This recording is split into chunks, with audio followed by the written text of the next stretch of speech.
মুহূর্তে নিত্যপণ্যের বৃহত্তম পাইকারি বাজার খাতুনগঞ্জে রয়েছেন ভোক্তা অধিকারের কর্মকর্তারা। এই নিয়ে আরো জানাতে যুক্ত হচ্ছেন কাজী মাহফুজ। নিত্যপণ্যের ঊর্ধ্বগতি নিয়ে ভোক্তা অধিকারের বক্তব্য কি এবং অভিযানে অনিয়মের বিরুদ্ধে শাস্তিমূলক ব্যবস্থা নেওয়া হচ্ছে কিনা?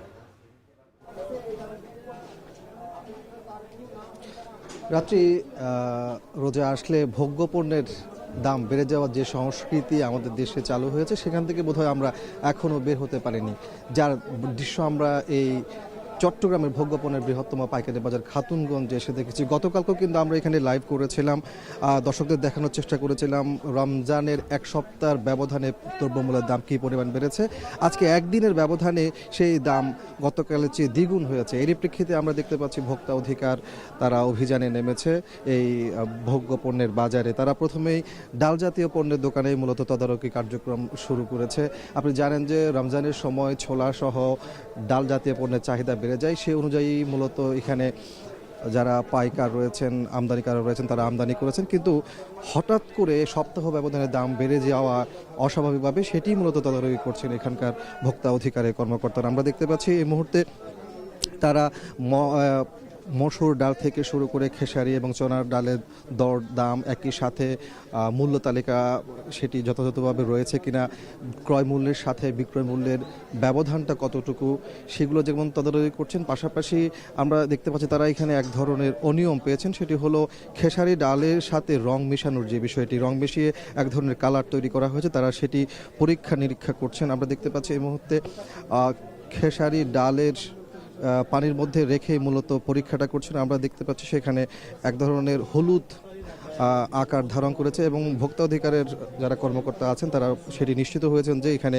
রং মেশানো হয়েছে এবং সেই প্রেক্ষিতে হয়তো তারা তাদের পরবর্তী পদক্ষেপগুলো নেবেন। আপনাকে বলে রাখি যে রমজানকে কেন্দ্র করে আসলে এখানে ডাল জাতীয় যে সকল পণ্যগুলো আছে সেগুলো চাহিদা বেড়েছে, বিশেষ করে ছোলা। আমরা দেখতে পাচ্ছি গতকালকে আমরা জানানোর চেষ্টা করেছিলাম, সেখানে আমরা দেখিয়েছি যে ছোলার দাম সপ্তাহ ব্যবধানে 7 টাকা পর্যন্ত বেড়ে 75 থেকে 80 টাকায় বিক্রি হচ্ছে, কিন্তু আজকের বাজারে আমরা দেখতে পাচ্ছি সেটি 86 টাকায় গিয়ে ঠেকেছে। অর্থাৎ একদিনের ব্যবধানে আরও 6 টাকা পর্যন্ত বেড়েছে। কেন আসলে একদিনের ব্যবধানে এত টাকা বাড়লো সেটি যেমন তারা তদারকি করছে, পাশাপাশি খেসারির দামেও আমরা দেখতে পাচ্ছি একদিনের ব্যবধানে 2 টাকা পর্যন্ত বেড়েছে। তো এই সকল বিষয়গুলো তারা খতিয়ে দেখছেন। একই সাথে এখানে যে অনিয়মগুলো পেয়েছে, বিশেষ করে রং মেশানো, একই সাথে ক্রয় মূল্যের সাথে বিক্রয় মূল্যের বড় ব্যবধান তৈরি হওয়ার কারণে এখানে হাজি স্টোর নামে যে দোকান সেটিকে 40,000 টাকা জরিমানা করা হয়েছে।